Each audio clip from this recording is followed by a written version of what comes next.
it's so exciting to be here. I live here in Melbourne, but I don't get to do events in Melbourne that often, so that's really awesome. So excited to be here. So first of all, Lars already introduced me, and he did sort of mention the main things about me, which you need to know, which is I work for Microsoft. I have 2 dogs. I am desperate for Melbourne-based events to bring my dogs, but people won't let me bring them in, sadly, and I can't claim their support dogs. Although, depending on my mood this evening, I may bring them back for the after party if they're allowed in, so we'll see. They actually love hanging out with people. Anyway, I work for Microsoft. I am a cloud security advocate, so I'm sure most of you have come across advocates in some way, shape, or form. We get to go and talk to communities about security things, and we also get to take your feedback and your beef with Microsoft, whatever that might be, or any challenges you have with Microsoft security products, we bring those back into Microsoft. So it's a super fun job. I do live here in Melbourne. I've lived in quite a few places nowadays. I've lived in the US and New Zealand and the UK, but pretty much I think I'm here now, but we'll see. And when I was a kid, I was a huge video game nerd. I loved video games. I spent way too long with them. Sadly, now I have to work and be an adult, so I don't get to spend as much time with them. But for this talk, I wanted to talk about some security issues and fails that we've seen over the years in video games and how we can apply that to modern day security and what you might be doing in your everyday work. So this is what I am going to be talking about today. So first up, we've got the big one, which was a couple of years ago now. I can't believe how time flies. So the first one is a switch vulnerability. If you have a switch, if you bought a switch in about the first 2 years, it will have affected your switch. Then we've got, I can never remember what order these are in. We're going to talk about the PS4 malicious character glitch. You can tell some of these are a while ago, just based on the type of console we're doing it on. Of course, PS4 is not the current generation. A number of years ago, you may remember, we also had Xbox Live attacks and the PSN network attacks. And then we're going further back in time, also going to talk about Dreamcast piracy. Dreamcast was a really easy console to pirate. And we're also going way, way, way back and talking about some stuff that Atari did with the original Nintendo system back in the day. I think that one is my personal favorite story. So it's a bit of story time today, so hopefully you enjoy. So to start with, oh, and there's a cool, I've got loads of GIFs. I love GIFs or GIFs throughout my presentations, but I always forget they're there, and then I put them on at the end and surprise myself. So first up, we're going to talk about the Nintendo Tegra X1 vulnerability. Now, the Tegra X1 is the graphics chip in a Nintendo Switch, if you didn't know. And it was discovered by a couple of independent researchers at about the same time, and this was, as you can see, it was a little while ago now. It was in June 2018. It did have its own CVE. If you're not a security person and you don't know what CVE stands for, it stands for Common Vulnerabilities and Exposures. So when we find security issues or a bug or some kind of issue, if it will get entered as a CVE, and they're done, well, you can sort of see, I wonder if my laser works. Oh, it does. You can see that it will be entered by the year, and then just the number increments. So this was, at the time, 6,242 second vulnerability that was found in 2018. We also grade them from 1 to 10, 1 being the least and 10 being the worst. So I can't remember what this was. If you have to go and look it up, because this is a public database, I can't remember what they actually categorized this as. So there were a couple of researchers who found it. One was called a lady called Kate Tenkin, and the other was, we love an alias, Shuffle2. And it affected every single NVIDIA chip. So although I'm talking about this in the context of the Nintendo Switch, in fact, any device that had this graphics chip in did have this vulnerability, although the most prevalent device out there was the Nintendo Switch. So it's slightly misleading to call it a Nintendo Switch specific vulnerability, but like I said, that was the most prevalent thing that this chip was in. So yeah, pretty scary. You're just going to see lots of Nintendo GIFs and memes throughout this, so I apologize. So if you have never seen the inside of a Switch and the circuit board, this is what it looks like. And here is the graphics chip. So this is I'm going to call it the bad boy. This is the bad boy that had a problem. So I'm going to explain at a really high level because I am not a hardware hacker. Essentially what the problem was. At the end of the talk, I'll have a QR code and I'll link to some write-ups that are more in depth if you're interested. But essentially, you are manipulating a failover mode within the Switch and the graphics chip itself. And essentially, if the processor doesn't find a valid boot control table, it will go into this recovery mode, and then you can send like very carefully crafted strings to it. It does a buffer overflow, and you can take over the whole thing and do whatever you want. So it is quite bad. And essentially what you would do, and I'm going to show you in a minute, is the way to get into this recovery mode was to short circuit one of these Joy-Cons on the side here. So if for any of you who have a Switch, and I'm sure there's plenty of you in the audience that do, you know you can take these Joy-Cons in and out and slide them in and out at the side. If you short the little connector here, you can do it by literally putting like a paper clip in. It will actually force the whole thing into this recovery mode. So, and then happy days. Essentially, what happened is the processors, as you can see, will enter this USB RCM boot mode. So when it goes into this recovery mode, it's basically calling out to the USB to be like, hey, could you tell me what the hell I need to do? I've got no boot instructions. Please help me. And then the idea is it's waiting for this small piece of code to be read. Now, ideally, this should be, which is good security practice, these applets should have been signed with something, but that's pretty easy to do. And when it goes into the failover mode, you can actually fiddle around with that, which is what the researchers manipulated. So essentially, you put in this RCM command and a payload, and you do a buffer overflow, and then the signature check happens afterwards. So basically, it's kind of like a race condition because you manage to get in this buffer overflow before it does that signature check. So that means, obviously, it's bad, right? We need the signature check to happen when the payload gets put in. So that's what they were manipulating here. So you can see when that happens, obviously, it's game over. When you've got in, you basically can do anything on the Switch. So this is, if you're interested in what the actual, this is kind of cut down. If you're interested in the actual code, this is the, I don't think you can see what's supposed to be highlighted on the screen here, but this bit here, this reading command payload is the offending sort of function in this code here. And this was all written up by Kate Temkin, the lady who discovered this. We're not going to go into this in tons of detail. As I said, I would run out of time. But essentially, when you've done that and you've executed it, you can do whatever you want on it. What some of the researchers did as a proof of concept was they loaded Linux onto it. Obviously, someone put Doom on it because you've got to put Doom on it. And they also just used this as a proof of concept here, and they called it reswitched. So, of course, what can you do with it? What's the point of this? Well, the obvious one, as we all know, is homebrew. People can play pirated games and do other things with the Switch, which people do with other consoles as well. So really, really, really cool. Not great for Nintendo. And of course, the difficult thing about this, of course, is that it's a hardware vulnerability, which means it's not necessarily just a case of patching things.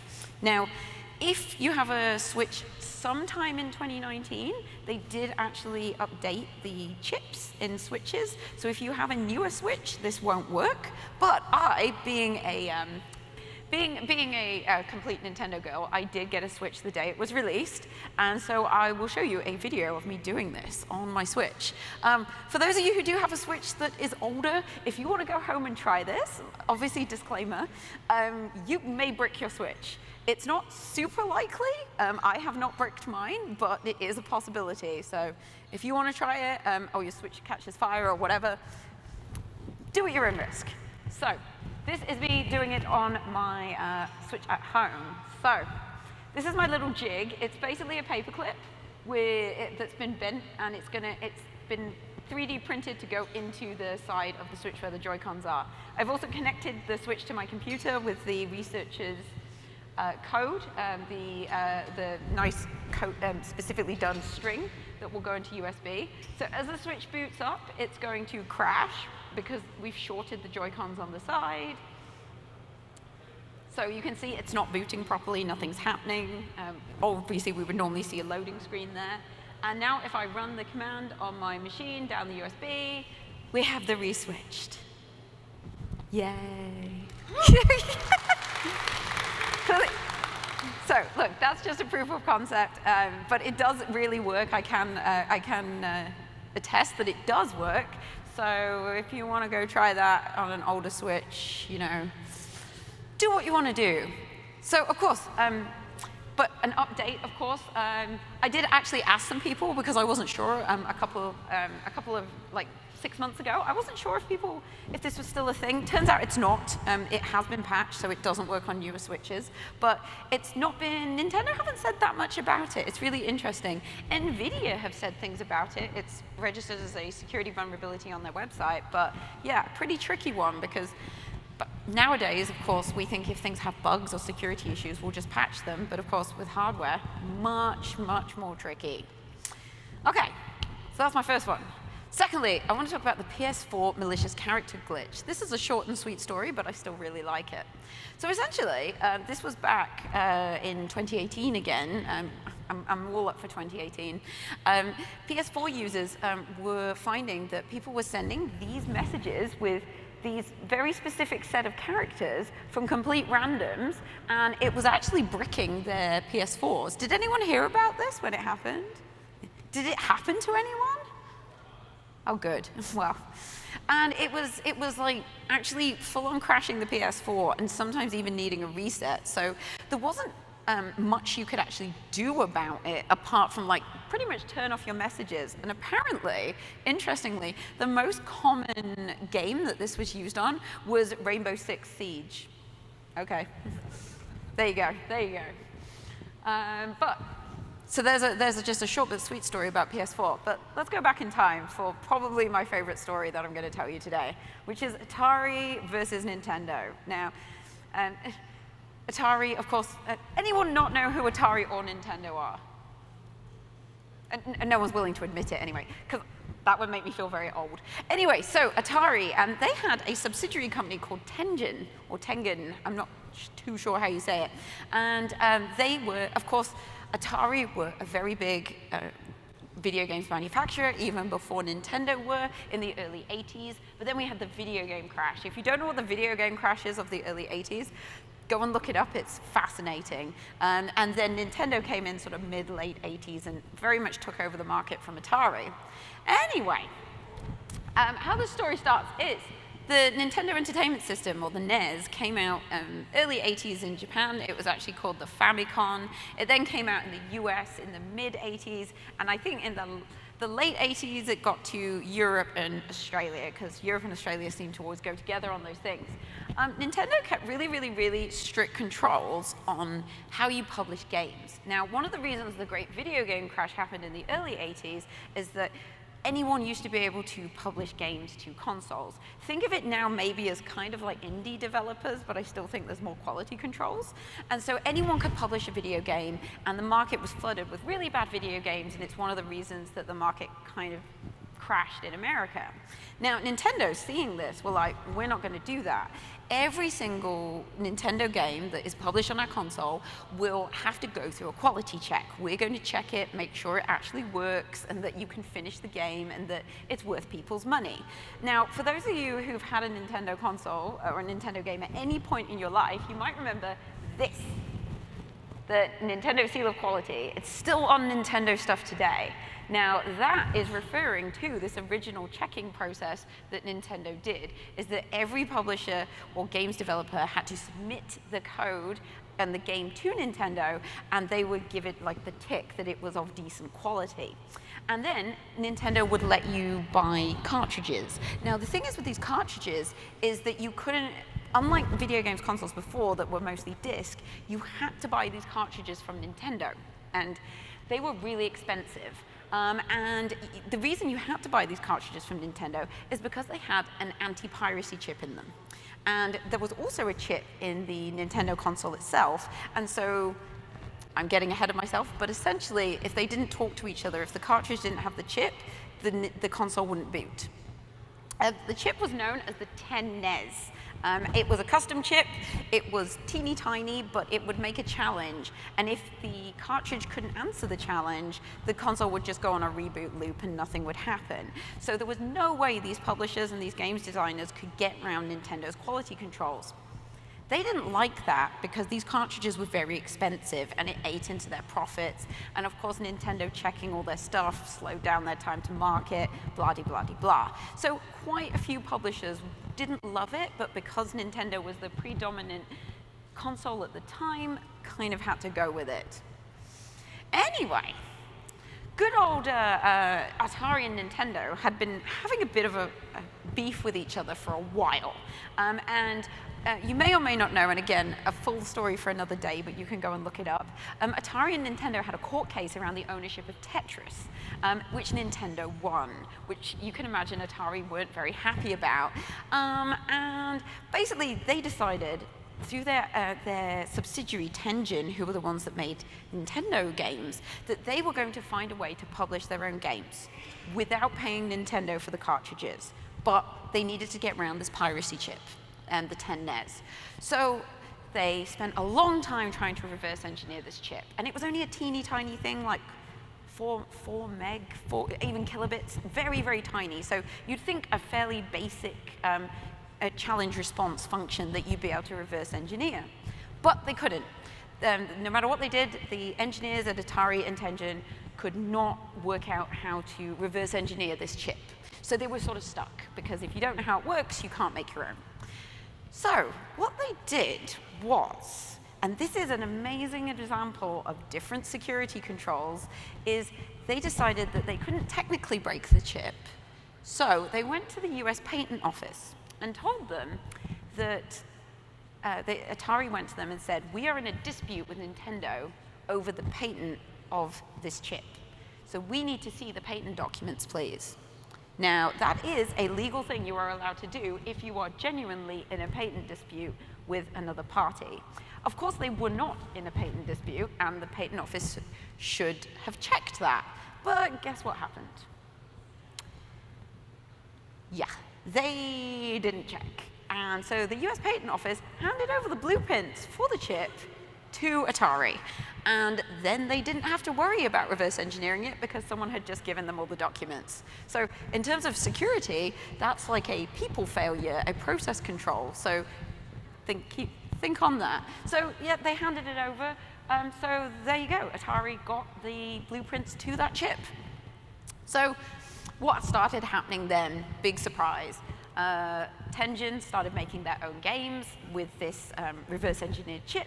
They didn't have to pay Nintendo, and then they sued Nintendo. We love things in America. I don't really understand why they sued Nintendo, but they did. And then, of course, Nintendo sued them back. And Nintendo did, after a while, win the case, and Atari did have to withdraw all these games from circulation. A fun fact is that if anyone remembers a Nintendo an original Nintendo cartridge, they are usually gray. These ones were black. They still looked the same, and they're massive collector's items now, if you actually can get one. They're worth loads and loads of money. And of course, everyone sued each other. Atari and Tengen did lose that case, but as expected. But it did take a few years, and I guess they made a little bit of money. I'm not sure whether it was truly worth their while. And then after that, they decided that they would just make games for Sega, at least for a little bit. So yeah, they did suing. Lots of suing, because America.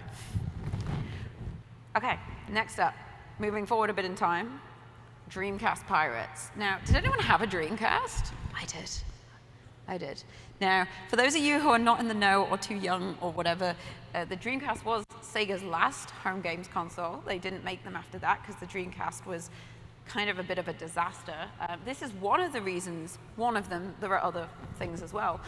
This is one of the reasons it didn't do very well, and that it was, the piracy protection on it was broken incredibly quickly. So how Sega did things was that they had something, a proprietary CD format. Now it looked like a normal CD, but it was actually called a GD-ROM. It could actually hold more data than your normal CD-ROM. A CD-ROM at the time could hold, I think it's about 700, 750 meg. A GD-ROM could hold about 1.2 gig of data.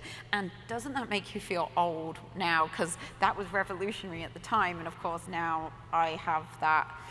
I have like 100 times that in my phone over there. So feeling old. But essentially the idea was with the GD-ROM, the big selling point was that it could store more things, it could also store more media, and so that was the exciting thing. And it had piracy protection by having a hidden table of contents track. For anyone who is not aware, CDs have a table of contents track on all the rings, and the GD-ROM had an extra one, and that was supposed to be how the piracy protection worked, which I'll talk about in a sec.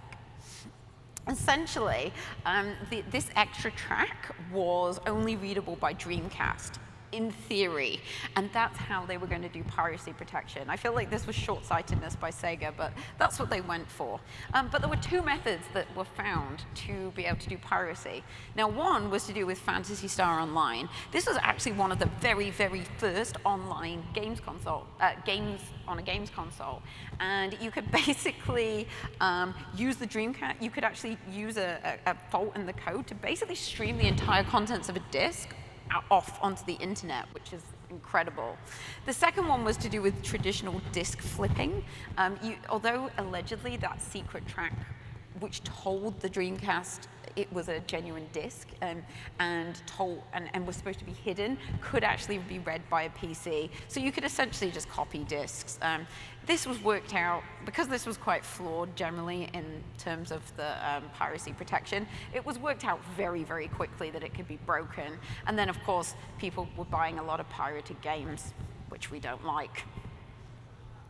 And then there's, of course, we know after that as well that the Dreamcast, for those of you who remember, the Dreamcast was very short-lived. It didn't make amazing sales, it wasn't making Sega a lot of money, and they chose to pull out of the market.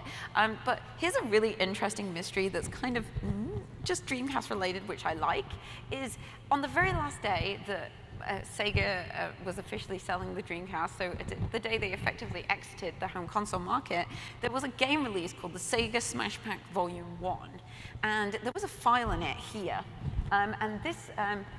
and when it was all ripped, it had this file in it that was from Gary. Now this is this is actually a note written to pirates to tell them how to emulate Genesis games, or Mega Drive, because it was Mega Drive in Australia too, right? Yeah, it was. And this tells you how to emulate and pirate everything, because this guy lost his job the day this was released. So, yeah, I'm not sure, like, pay your respects to Uncle Sonic. Sony doesn't get it. But there's a nice random disgruntled developer thing that got hidden in a game. It wasn't found till quite a couple of years later, but I thought that was interesting. Because I think there's another whole talk I could do on disgruntled developers and the things they've done to video games. Actually, I probably couldn't give that talk because some of it's a bit... But for those of you who know what I'm talking about. Cool. So, next up, Christmas a while ago now, Christmas, PlayStation Network, and Xbox Live attacks. Who remembers this? This was only like 10 years ago, and it made like the mainstream news. Only two of you? A few people, yeah. So for those of you who are in the know, in Christmas 2014, Xbox Live and the PlayStation Network were hit by some really bad DDoS attacks, and they pretty much both of those networks were taken down for a considerable amount of time. Now, as someone who grew up with video games, I always got a video game on Christmas Day. Like, Christmas Day is for playing video games. Well, it is when you live in the Northern Hemisphere anyway, okay, when it's cold. So That's some sick stuff, taking down games networks on Christmas Day. There was a group called Lizard Squad that claimed responsibility for it a couple of days later, and they said that they wanted to highlight the reason they did it, because they didn't really make any money from it, and of course it just disrupted people's games, is that they wanted to highlight incompetence at Sony and Microsoft. Okay, and I think they wanted to prove they could do it. What's interesting about this is, of course, both Sony and Microsoft beefed up their DDoS attack protection, and it hasn't happened since in any way, shape, or form like that. But what was really interesting is, because usually these people get away with it, but actually one of the Lizard Squad members was actually prosecuted for this in Finland. He was actually prosecuted for something else and this on the side, but I think that the fact that they actually did manage to prosecute someone for something that generally never gets, no, it's a crime that no one ever gets caught up with, I thought was pretty interesting. But sorry, as a Nintendo person, this just made me laugh. No. I thought it was funny anyway. You're clearly not Nintendo people in this room. Okay, so this is, last but not least, is my, so I am a big Pokemon person. I used to be. Now there's too many Pokemon, and I know it's cool again, and I can only talk about like the first 3 generations, then I have no idea what's going on. But who here played Pokemon Red and Blue, like the original Pokemon games? Plenty, yes, okay. So you will probably remember this Pokemon, Pokemon 000, or missing number. This was probably like the first ever glitch that I ever like massively interacted with. For those of you who don't know what missing no is, it is this mess here. It was a beta. If you're a millennial, you must remember this. This was something you could find. It was a very easy glitch to pull off. You could find everything about it on the internet. And the reason that you would do this is because it would multiply by 256. This is how I learned hexadecimal playing Pokemon.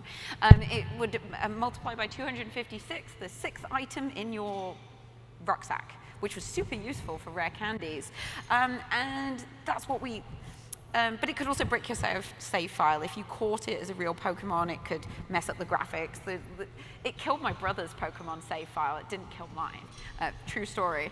But it was basically missing no was entered into all the empty slots where the Pokemon was stored. So you had 256 slots. In the original games, there were 151 of them that had real Pokemon. Everything else, all the other slots had this in, which was just kind of a filler. So recently, though, I say recently, maybe last 5-6 years, when people have like really dumped code, they have some researchers have actually dug into exactly how this happens. Now, again, because I spent so long with this as a kid, I find this fascinating. So to start with, you talk to the old man in Viridian City. Does anyone remember this, by the way? Yeah, doing this. So yes, some of you do. Okay, you talk to the old man in Viridian City. Again, pointless fun fact. In the English translation, he says, "Oh, I've had my coffee now," because he was lying on the floor saying he needed coffee and blocking your way. In the Japanese version, the original version, he was actually drunk. Yeah, he was drunk, and he sobered up by then when you talk to him. But of course, they didn't think that was appropriate for the English translation, so they changed him to needing coffee. That's true. So you would talk to the old man. He would show you how to catch a Weedle, do the catching demonstration. And then you would fly to Cinnabar Island, the east side of Cinnabar Island, and you would go up and down here, and eventually you would encounter Missing No.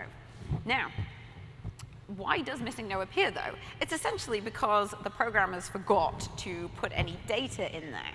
And so when it's looking for a Pokemon, the function is looking for wild Pokemon to populate with, but there's nothing there.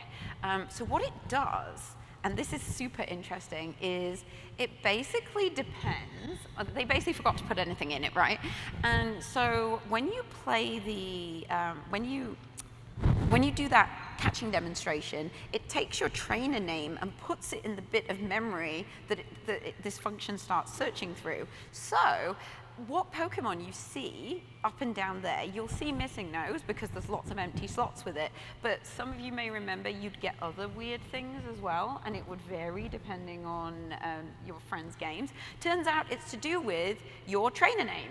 So whatever characters you have here gets loaded into that bit where it gets loaded into the bit of memory that after you've done the catching demo, that when it's searching and it's searching in the wrong place. So depending on precisely what characters you have there determines what it calls to. And so that's why you see lots of different things. Now, if you want to work out exactly what you'll see, someone has actually done a full write-up of this and has done like a full, if this character appears, you'll see this. If this character's in your name, it sees that. I've got links to it at the end if you're interested to see what you would see. But again, I found it very, very interesting. So, I've told you a lot of fun stories today. That's all the stories, but are there any takeaways from this apart from me telling you some stuff about video games? I think there are. First of all, it's really, really, really important that you check your hardware. If there's stuff, hardware and firmware, and things that are hard to patch, of course now with everything, most things being online, software updates are pretty easy to do. So if you find a mistake or there's a mistake down the track, you can push an update, happy days. But if you're doing something, or if you've got software that's not online and not easy to update, you need to be really, really thorough because this sort of stuff will sit there forever. As I said, my Switch, even today, will do that vulnerability years and years later because it's in the hardware itself. Secondly, malicious parties, ooh, I just did that, that made me very loud. Malicious parties are going to go to will go to any lengths to get what they want. So you need to have what we call in security defense in depth, which is lots of different layers of controls. They can't all be the same, and they shouldn't necessarily all be technical. So as Atari and Nintendo showed, they couldn't work out how to reverse engineer it technically, so they went and tried to find another way to get what they wanted. And this is what we see attackers do in real life. So it's really important that you have lots of different controls, people, processes, technical, because if some work, there are others that will fail.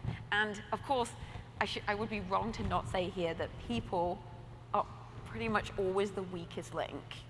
Technical stuff is quite straightforward compared with people because technical is kind of more black and white, whereas people are very many shades of gray. And I could stand here and say, hey, you should educate people more. And security awareness and education is really important. But we've also seen in security now, there's been because who here has done really boring security training mandated by their employer? Yes. Did you click through it and read it all, or did you just click through it? No one wants. Okay, I know, you'll just go, yeah, okay. So there's also a problem and a challenge around making that kind of training and awareness engaging so people pay attention to it, because you can actually get people, it's a psychological thing, get fatigued and bored of it and then don't pay attention. So I think because of that, you can over-educate and under-educate, and we need to sit somewhere in the middle. So by far and away, people are the trickiest thing that we have to deal with, I think. And then, if you're going to brag about how unbeatable your piracy protection is, or your security control, you need to expect people to try and break it. I just realized I didn't mention this, but Sega made, when they launched the Dreamcast, a very big deal about how there was no way anyone could pirate GD-ROMs, and it was done incredibly quickly. So probably don't brag about those things, because security hacker-type people see that as a challenge. So maybe don't do that. Security via obscurity is not a real control. So one of the main things in the GD-ROM was this hidden table of contents. Now, it was not that hidden, and it really didn't work. So hiding things, just keeping things not seen, is really not a good control. So please don't do that. It's not a real security control. And then, last but not least, sloppy work, sloppy code, sloppy programming always causes problems. So, take Pokemon. They forgot to program that particular bit of Cinnabar Island's coast, and it allowed fair old bit of manipulation.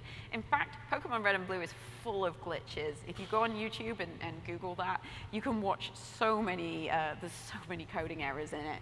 And yes, you don't want to do that. So try it, and another subject for another day, but if you are developing stuff and you've had a bad experience with security tooling in the past, as in the security tooling has stopped you working or made you really slow, it's definitely worth revisiting and looking at modern security tooling. I don't mind who or what. I'm not going to like call out anything in particular, but it's got so much better that it doesn't slow you down and ruin your productivity if you haven't looked. I'll put this up here. It's if you want to do some more reading, there's more reading and watching about any of these things. There's some good YouTube videos and articles and write-ups, some of which I've mentioned already. I'll leave this up for a second so everyone can do the QR code thing. And that's me done. Oh, I've done pretty well for time, actually. Thank you very much for your attention today. All right.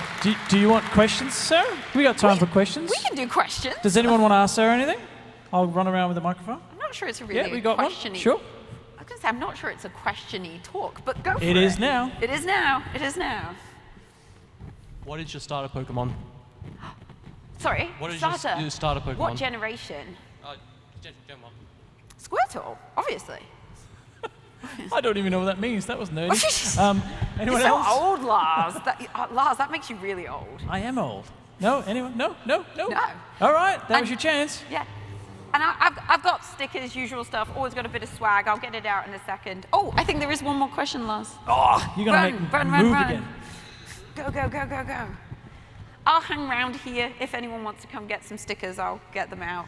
You said that you work in the security division of Microsoft, is that right? Yes, I do. What is one of the more practical lessons that you would apply the video game vulnerabilities and the research that you've done on this topic to maybe your own work or a recommendation for other people's work out there? Do you know what? I think one of the things that strikes me in all the time I've worked in security, even beyond before Microsoft as well, is that we put a lot of focus on like the bright shiny thing, and I think this is like just human nature. So we talk about, ooh, amazing new firewall, ooh, AI enabled this, because of course it's AI at the moment, right? But what so many folks are still missing is like the actual basics in security, doing what we call like security hygiene. So using MFA, having everything patched and up to date, checking the dependencies you use and the libraries are like not just random things pulled from anywhere, is that people still constantly don't do those things because they're kind of boring, and at scale they can sometimes be hard to do. But those are the things that attackers more often than not will manipulate, because they're not going to spend, say, take AI at the moment, right? So if we look at AI from a security perspective, sometimes people say, well, what if they poison the model and they make the model start doing crazy things? And that attack is very, very possible, theoretically. But no attacker, because the vast majority are looking to make money in some sort of way. There's a few that aren't, but that's the general motivation. And they're not going to spend like days, weeks, months trying to poison a model to change its output if you're just not using MFA and you're not using like principle of least privilege, and everyone in your org's got global admin or some kind of God mode, and they can get in that way and do what they want. And I think that the thing that hasn't changed, I mean, it is changing, but so slowly, is that people focus on the big, sexy, interesting security attacks, when in fact most security breaches start with something really basic. If we take, like here in Australia, if we look at like Optus and Medibank, I mean, Medibank is a little bit more complicated, but if you look at Optus, I don't know, I'm sure everyone knows about the Optus thing, but Optus was just an API with no authentication on it. I mean, it was barely a hack. There ain't no hacking happening there. It's because it didn't have authentication on it. And that's a failure of process and people that, and probably some technical guardrails as well that an API was allowed to be put on the internet like that. So I think that's, for me, the thing that I think we need to just remind ourselves constantly is doing those basics. And all the research shows, you can look at any research from pretty much any company or organization that does research, like 95% of security breaches, give or take, so almost all of them would be stopped if basic security hygiene practices had been followed, which is crazy. So yeah, that's always my thing that blows my mind about. Okay. So you're talking about your hacking your switch. Yeah. Did you? So I could see you had an Arista model switch. Did you ever play around with an OLED model switch with like a PicoFly or HWFly mod chip? No, I'm poor. I only have one switch. I think I only have one switch.